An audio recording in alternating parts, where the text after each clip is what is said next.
Hello, I'm Peter Wierzba, here today with Keough Lemieux. And he was enrolled in the Politics of Resentment course, and he was one of the students that helped facilitate the community engagement and the interviews, and also spoke at the Knowing Our Neighbors / Building Bridges conference. And today I'm just here to ask him some questions about his experience and just get more of an insight into what he went through and how the class operated. So first of all, I just want to ask, what made you want to take the Politics of Resentment course? I mainly wanted to get more of an insight into what people were thinking about different issues in my community. You know, like you talk a lot about the national level, but I think that we've kind of grown to forget what locally what people do, especially like when it comes to our neighbors. So I think that it was just a valuable opportunity to kind of get more insight into that. What is an aspect of the class that you were just kind of surprised by through the process? Was it something like maybe during the initial parts or in the middle or maybe afterwards that just kind of really stuck out to you?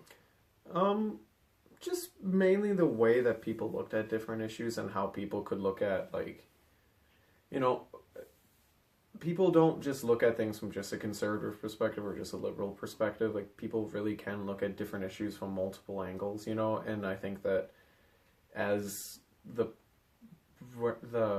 realm of politics has become more and more cynical, I think that was kind of a refreshing thing to look at it like that, you know, kind of like, you know, like, oh, we're not all just pre-programmed to think one way. Like, people can see the nuance in a lot of issues, you know?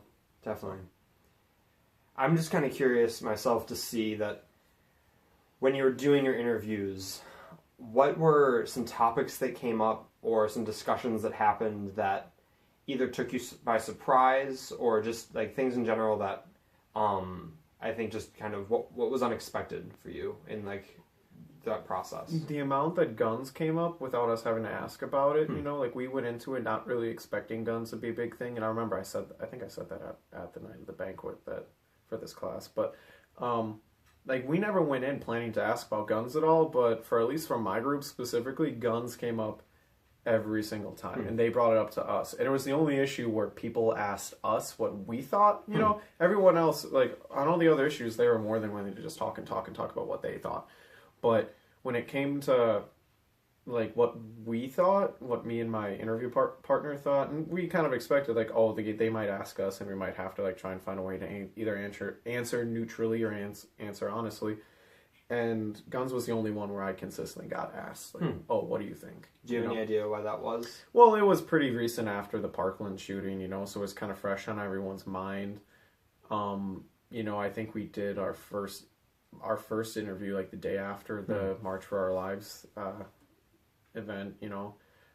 So it was still kind of a fresh issue for people, but the amount of passion that people felt about it, and then on top of that, that was the issue where people like split sides the most. Like there were a lot of people that were liberal on everything and then would say like, you know, banning something's never worked once, and then there were people that were super conservative that would say like, well, the Second Amendment's, you know, a couple 100 years old, it should be updated, you know. So that was just something that there was a lot of nuance around.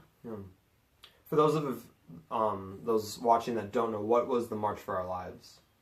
Oh, that was the how to describe it? That was an event put on by different activist groups and the Parkland survivors that, you know, there are marches in every city, you know, every major city around the country just asking for gun reform, basically. So.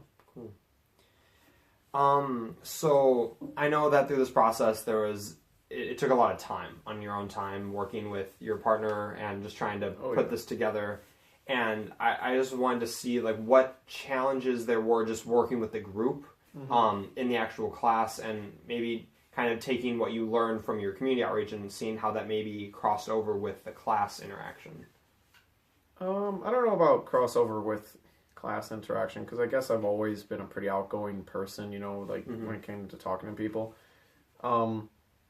But I noticed with my interviewing with my partner was just kind of, because I interviewed with a couple different people, and just like trying to find kind of a flow with your partner was a big thing. Like scheduling was a pain in and of itself, but we got it done.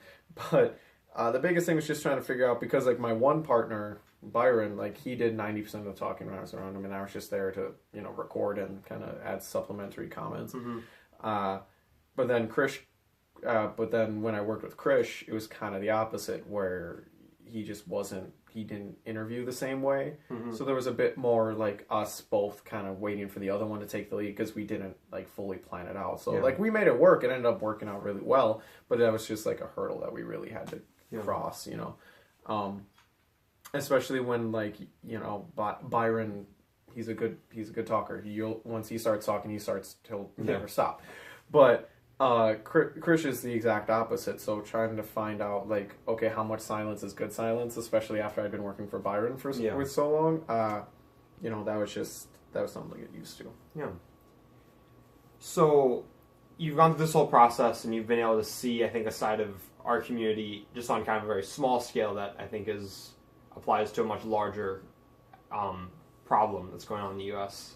And I was just curious what maybe some takeaways for yourself, or maybe advice you have for others to help kind of overcome these barriers that are in place in our communities and our neighbors. I'd say just talk to one another, you know? Like, I think that the way that people process issues now mainly is just like you build a straw man in your head, basically. Like, you don't think about the actual argument anymore. People think about the person that's telling the argument now, and you build up who that person is, basically, and you're like, oh, yeah, no, and then you have this argument in your head with a person that doesn't even exist, you know? Like, and then that just gets people angry, and because of that, there's a whole industry built now about just getting people angry about an issue. And because everyone's always so angry, we don't stop to actually think about the nuances in a lot of these problems. So I say just stop and then talk to somebody, you know, like have a legitimate conversation, and like just go step by step with somebody why they believe this. And then I think you can come to a much better agreement on an issue, you know? Like, changing people's minds is a whole other issue. Like, you're probably never going to be able to do that. But I feel like if you talk to somebody and you just take like one step back at a time, and you just say to somebody like, well, if you believe that, why do you believe that, or why do you believe that? You know, you just keep going one step at a time.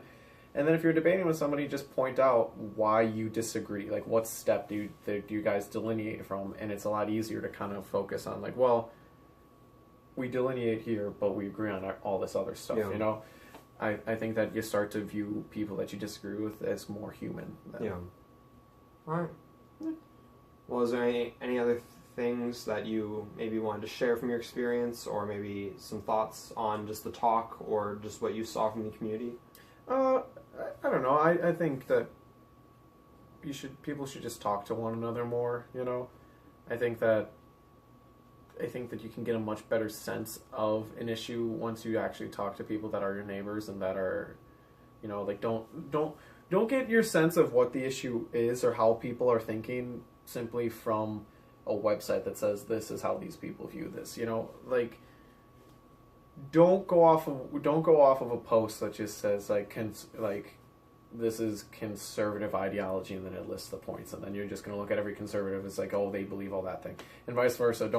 Don't believe a post that says like liberal logic 101, you know, and then it just builds another straw man that says like, oh, they believe this and then that.